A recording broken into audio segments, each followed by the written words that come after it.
What's going on, Sauce Mafia? It's the boy J Sauce back at it again for the second YouTube video on the channel. If you didn't see it first somehow, you're seeing this one.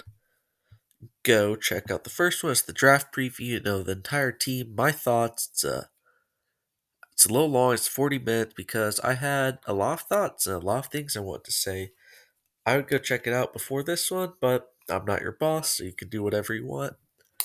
This is NPBA Season 8, Week 1, Seven Deadly Sentrets versus Cyri Kai and the Locke Hart. Now, it's Week 1, we're both 0-0, zero differential.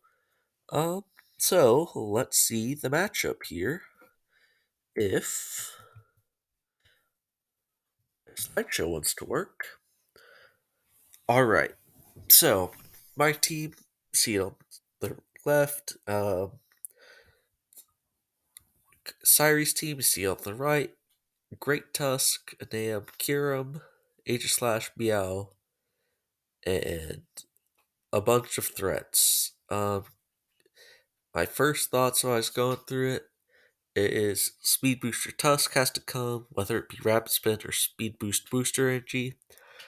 Specs Anam 17-0 is my team, but I think he has to bring Scarf for the bundle and the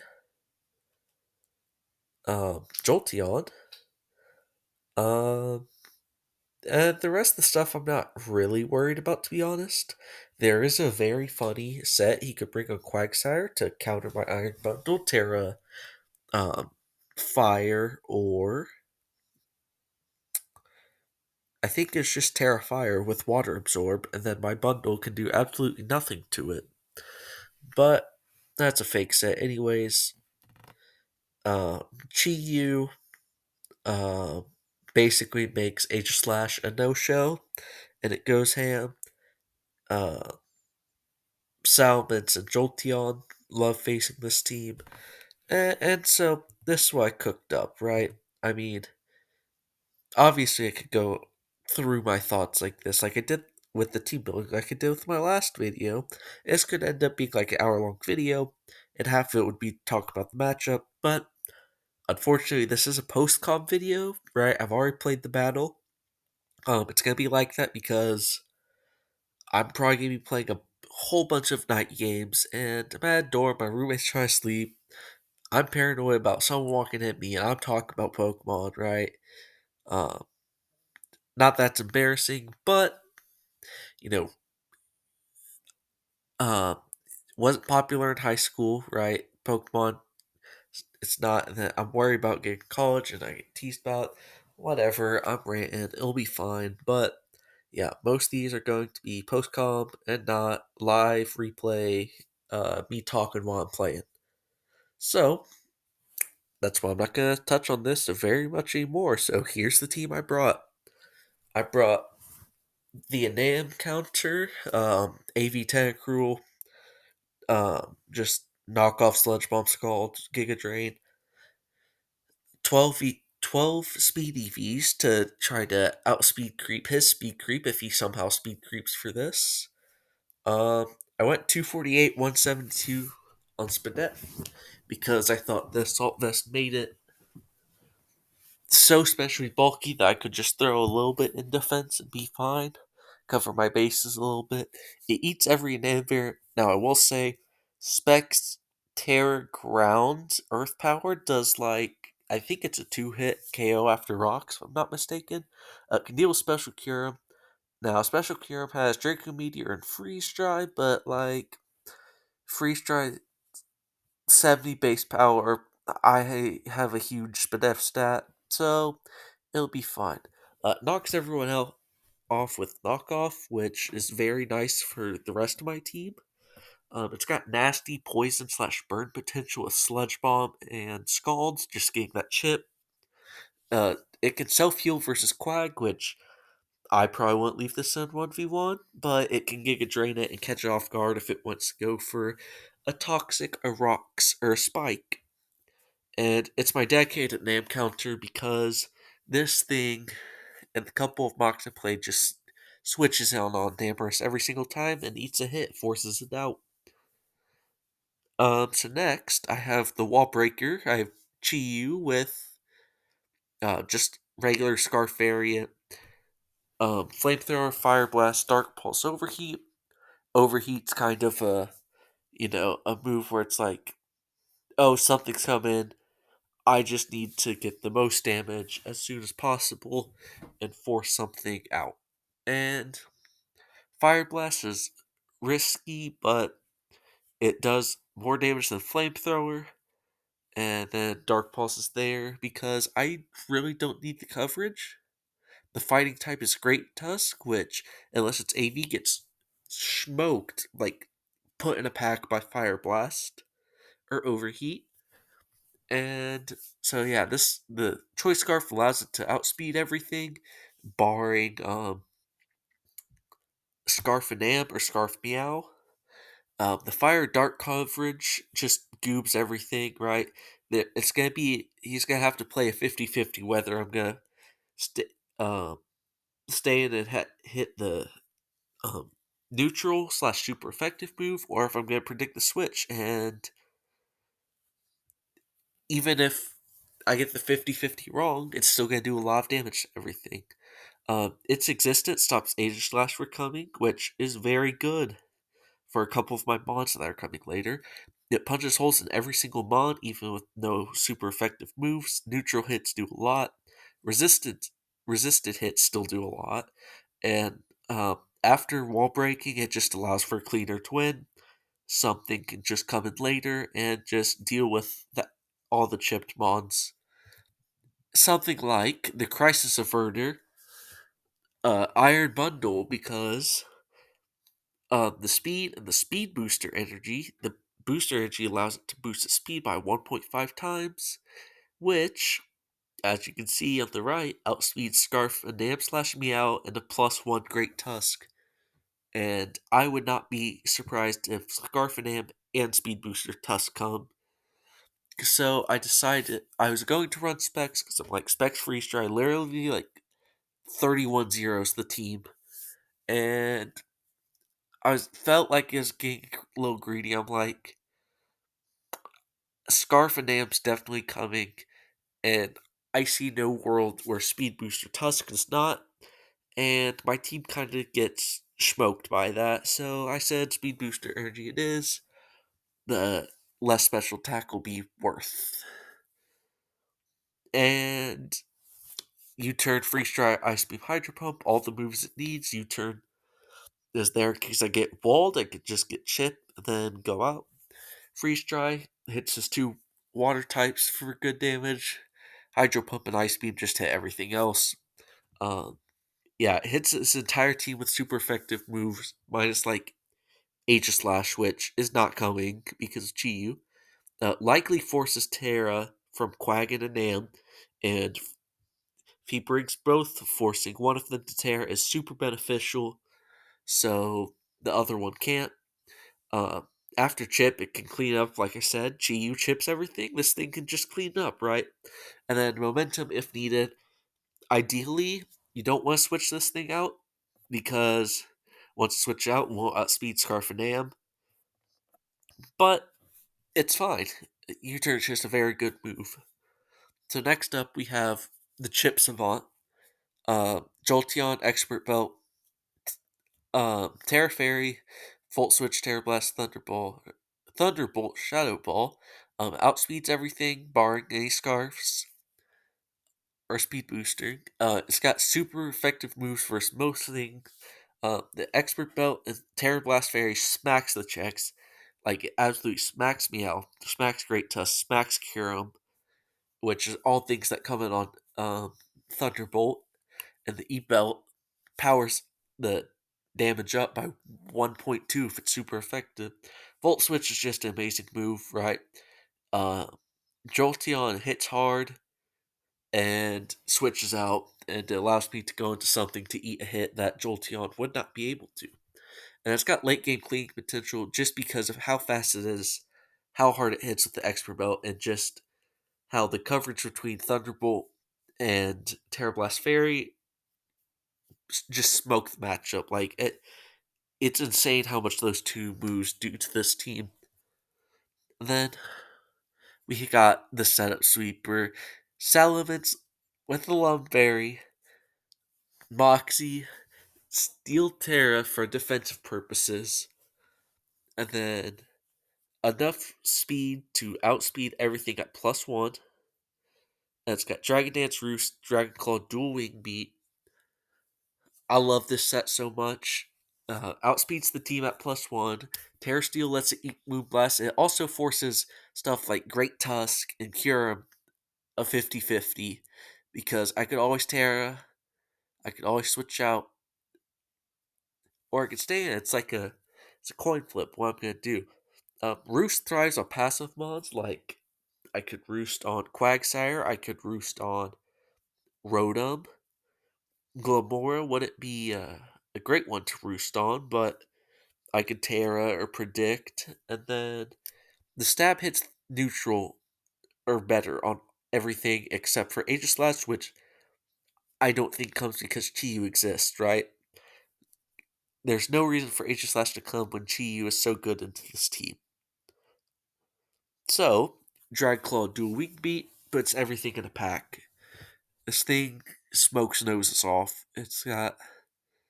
It's incredible. Just, I love, I was prepping with this. I went through a few sets. I went through, um, sub, what is it? Is sub Salicberry special attacker with Dragon Claw. It's like Dragon Claw Hurricane Fire Blast with Moxie.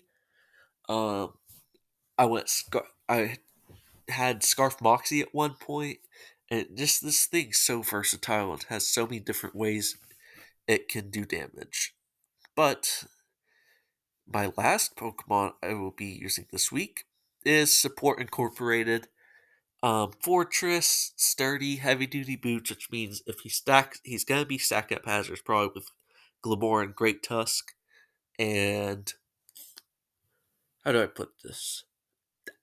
My team does not like that at all, right? So heavy duty boots also allows me to keep sturdy 100% of the time if I don't switch it in. So if I need to switch into Nam, if I need to sack something that brings it into Nam, and he mystical fires me, get down sturdy, kill it with a gyro ball. So it's Spadef, which basically I decided on Spadef because it's so bulky physically, and Spadef allows it to check Kyurem. Zero speed EVs, so that gyro ball gets powered up. Rapid spin to remove hazards. Volt switch to momentum. Stealth rock because of rocks.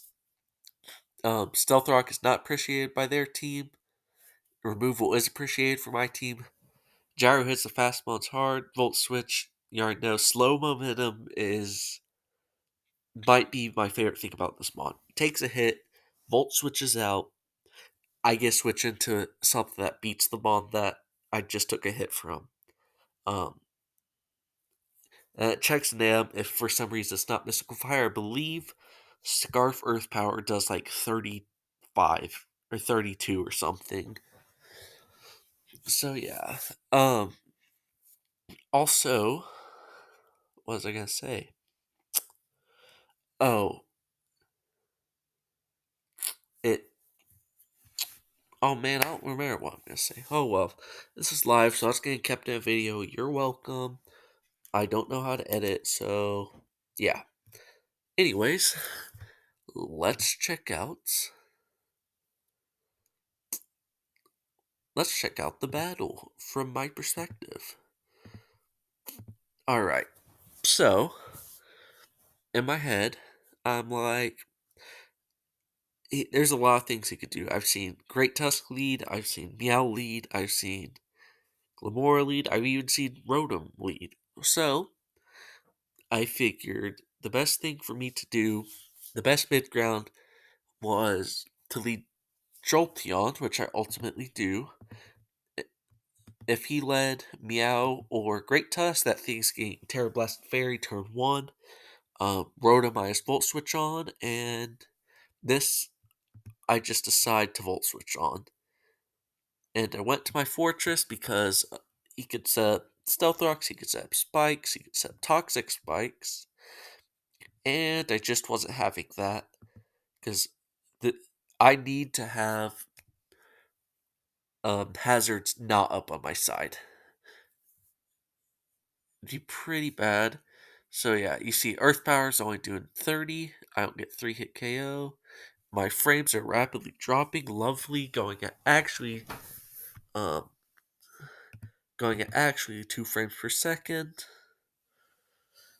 Of course, it doesn't now that I'm recording, and not when I was doing it. Not when I was doing this earlier. Close out everything.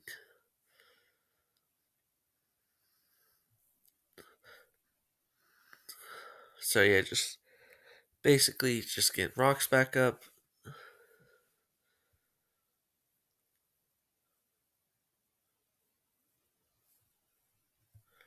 So I go Jolteon. I calced T-Bolt doesn't kill, so I just volt switch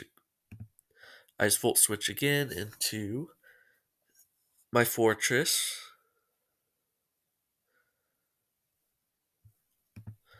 Maybe if I set this on fast, it's gonna. Yeah, that's better. I gyro ball kill this thing, and the toxic debris sets up a T spike. So I'm like, I don't really care what it goes into. I'm gonna try and rapid spin these later. Goes into Great Tusk, which immediately pops the speed booster. If this would ever load, I'm really sorry about this frames, man. I don't know what's happening. I've got on good Wi-Fi, minimum stuff opened. So yeah, goes straight for bulk up. I get my rocks, or I get my removal, and now hindsight 2020, man. Um, I just get 6-0'd by this thing if it's ice spinner and rapid spin. I do. Well, actually, he revealed close combat. So if he's close combat, ice spinner, rapid spin,